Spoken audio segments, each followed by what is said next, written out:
Bonsoir Mathieu, Bonsoir Franck. ça va bien? Oui, et toi? Mon parcours, c'est un parcours assez classique de docteur, hein, fac de sciences, biologie, plus master 1 à l'époque, ça s'appelait une maîtrise, un master 2, anciennement DEA, diplôme d'études approfondies, et une thèse dans un laboratoire de recherche fondamentale qui avait une forte valence pour la recherche clinique, donc on va dire une forme de recherche appliquée. Un postdoc, c'est-à-dire que je suis resté dans le même labo, mais avec un financement pour finir hein, les travaux que j'avais commencés, qui n'étaient pas terminés à la soutenance de la thèse.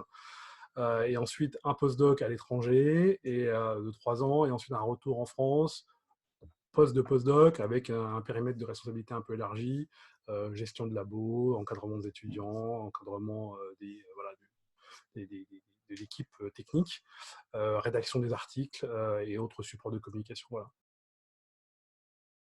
Ensuite, une envie de faire autre chose, claire. J'étais gavé de la recherche, mais je ne suis pas le seul, je pense.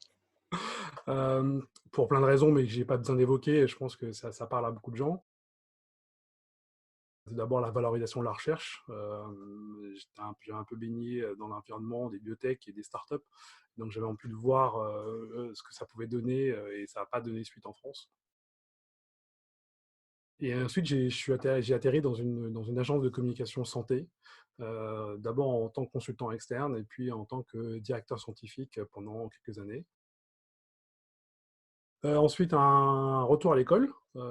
J'étais faire une formation en école de commerce, tout en maintenant mon activité professionnelle au sein de cette agence de communication.